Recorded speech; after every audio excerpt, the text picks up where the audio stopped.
महाराष्ट्राचा मान अभिमान स्वाभिमान म्हणजे अहिल्यादेवी होळकर त्यांच्या पुतळ्याचं लोकार्पण होत आहे। आत्ता जाऊया नाशिकला। नाशिकमध्ये आपलं नाशिक हरित नाशिक या मोहिमेच्या अंतर्गत वृक्ष लागवड केली जाते आहे।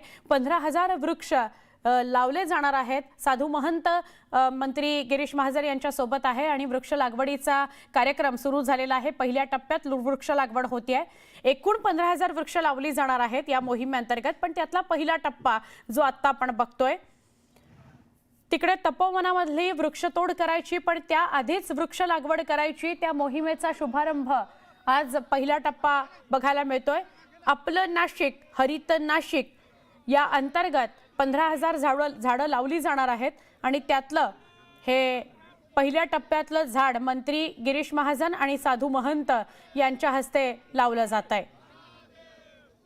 थोडी मोठी झाडं लावली जाणार आहेत जी साधारणपणे 4-5 वर्षापासून ते 10 वर्षापर्यंतची थोडीशी वाढलेली झाडं जी असतात ती झाडं लावली जाणार आहेत। खरं तर फक्त झाडं लावणं नको तर या 15,000 वृक्षांचं जतन संगोपन संवर्धन सुद्धा व्हायला हवं। ही सुद्धा या मोहिमेचाच एक भाग असणं गरजेचं आहे। पहिल्या टप्प्यामध्ये 1,000 वृक्षांची लागवड केली जाणार आहे आणि एकूण 15,000 झाडं ही नाशिकच्या वेगवेगळ्या भागामध्ये लावली जाणार आहेत।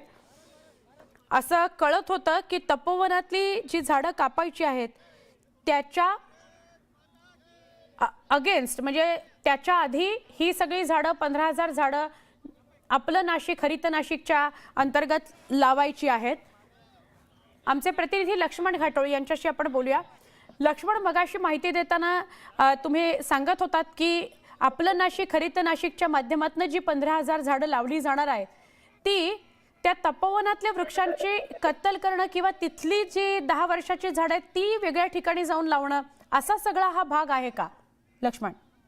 सुवर्ण, आपण जर बघितलं तर नाशिकच्या तपोवनामध्ये जी झाडं आहे 1825 झाडं साधुग्रामच्या उभारणीसाठी तोडली जाणार आहे आणि त्या झाडांच्या वृक्षतोडीला मोठ्या प्रमाणात पर्यावरण प्रेमींनी विरोध केलेला होता।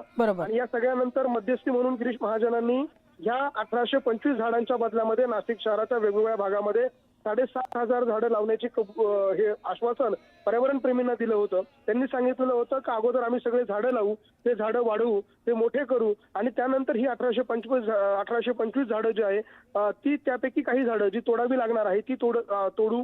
त्यानंतर त्यातली जी काही झाडं आपल्याला रिप्लांटेशन करता येईल ती देखील आम्ही वाचवण्याचा प्रयत्न करू। मात्र साधुग्रामच्या उभारणीसाठी त्या ठिकाणी जागा मोकळी करणं, त्या ठिकाणचे झाडं काढणं आवश्यक आहे आणि म्हणून आम्हाला ते करणं गरजेचं आहे हे महाजनांनी सांगितलेलं होतं। आणि त्या बदल्यामध्ये आम्ही 1825च्या बदल्यात 7,500 मोठी झाडं नाशिक शहराच्या वेगवेगळ्या भागात लावू असं आश्वासन मंत्री गिरीश महाजन यांनी दिलेलं होतं। आणि त्याच आश्वासनाच्या निमित्तानं आज नाशिकमध्ये अशा पद्धतीचा वृक्षारोपणाचा कार्यक्रम जो आहे तो नाशिकमध्ये संपन्न होतोय। मंत्री गिरीश महाजन यांच्या या सगळ्या पुढाकारानंतर नाशिकमधल्या वेगवेगळ्या आखाड्यांचे साधू महंत, त्र्यंबकेश्वर मधील वेगवेगळ्या आखाड्यांचे साधू महंत, नाशिक महानगरपालिकेचे अधिकारी, त्याचबरोबर कुंभमेळा आयुक्त आणि वेगवेगळ्या विभागांचे सगळे प्रशासकीय अधिकारी जे आहे त्यांच्या उपस्थितीमध्ये नाशिकमध्ये हा वृक्षारोपणाचा कार्यक्रम जो आहे तो संपन्न होताना आपल्याला पाहायला मिळतोय। आज पहिल्या दिवशी साधारणतः 1,000 झाडं जी आहे ती लावली जाणार आहे आणि त्यानंतर नाशिक शहराच्या वेगवेगळ्या भागामध्ये 6,500 झाडं जी आहे ती लावली जाणार आहे। अशा प्रकारे एकूण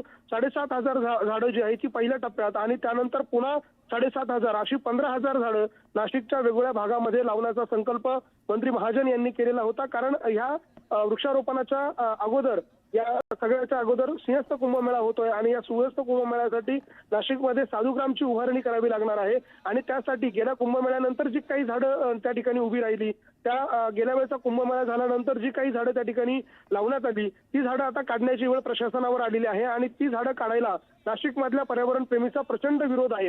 हा विरोध केवळ नाशिकपुरता मर्यादित राहिलेला नव्हता, तर हा विरोध जो आहे तो राज्य पातळीवर गेला होता। यामध्ये काही सिने अभिनेते असेल, सिने अभिनेत्री असतील, त्यांनी देखील यामध्ये ही वृक्षतोड करू नये अशा प्रकारची भूमिका घेतली होती। राजकीय पक्ष, विरोधी पक्ष जे आहेत ते देखील यामध्ये उतरले, त्यांनी देखील या झाडाच्या वृक्षतोडीला विरोध केला होता। इतकंच नाही तर महायुतीमध्ये जे मित्र पक्ष आहे अर्थात शिंदेची शिवसेना आणि अजित पवारांची राष्ट्रवादी यांनी देखील या वृक्षतोडीला विरोध केलेला होता। आणि या सगळ्या विरोधानंतर हा विरोध जर कमी करायचा असेल तर थोडा कमी करायचं असेल तर त्यासाठी अगोदर मोठ्या प्रमाणात झाडांची लागवड करावी लागेल, अशा प्रकारची भूमिका घेऊन मंत्री गिरीश महाजन यांनी आंध्र प्रदेशवरनं जवळपास 7,500 झाडं पहिल्या टप्प्यामध्ये नाशिकमध्ये आणलेली आहे. आणि ही 7,500 झाडं जर आपण बघितली तर प्रत्येक झाडाचं वयोमान हे 6 ते 7 वर्षाचं आहे आणि प्रत्येक झाड हे 15 ते 20 फुटांचं आहे. अशा प्रकारची ही सगळी झाडं, रेडीमेड झाडं जी आहे ती तिकडनं इकडे मागवण्यात आलेली आहे आणि त्या झाडांचं वृक्षारोपण आता केलं जाईल. साधारणतः ही झाडं वाढण्यासाठी 3 ते 4 महिन्याचा, अर्थात ही झाडं जमिनीमध्ये लावल्यानंतर ती उगवण्यासाठी, ती मूळ रूपामध्ये येण्यासाठी 3-4 महिन्याचा वेळ जाऊ शकतो. आणि त्यानंतर ही झाडं ज्या वेळेला जगतील त्यावेळेला त्या ठिकाणी असलेल्या तपोवनातली झाडं जी आहे ती तोडण्याचा प्रस्ताव जो आहे तो नाशिक महानगरपालिकेचा आहे. आणि त्या अनुषंगाने आज नाशिकमध्ये हा जो वृक्ष प्रेमींच्या उपस्थितीमध्ये हा झाडं लावण्याचा कार्यक्रम जो आहे, वृक्षारोपणाचा जो कार्यक्रम आहे तो या ठिकाणी संपन्न होतोय. नक्की, धन्यवाद माहिती दिल्याबद्दल. पहिल्या टप्प्यामध्ये 1,000 वृक्षांची लागवड केली जाते आहे. एकूण 15,000 झाडं लावायची आहेत. लक्ष्मण घाटोळ आपल्याला अधिक माहिती देत होते.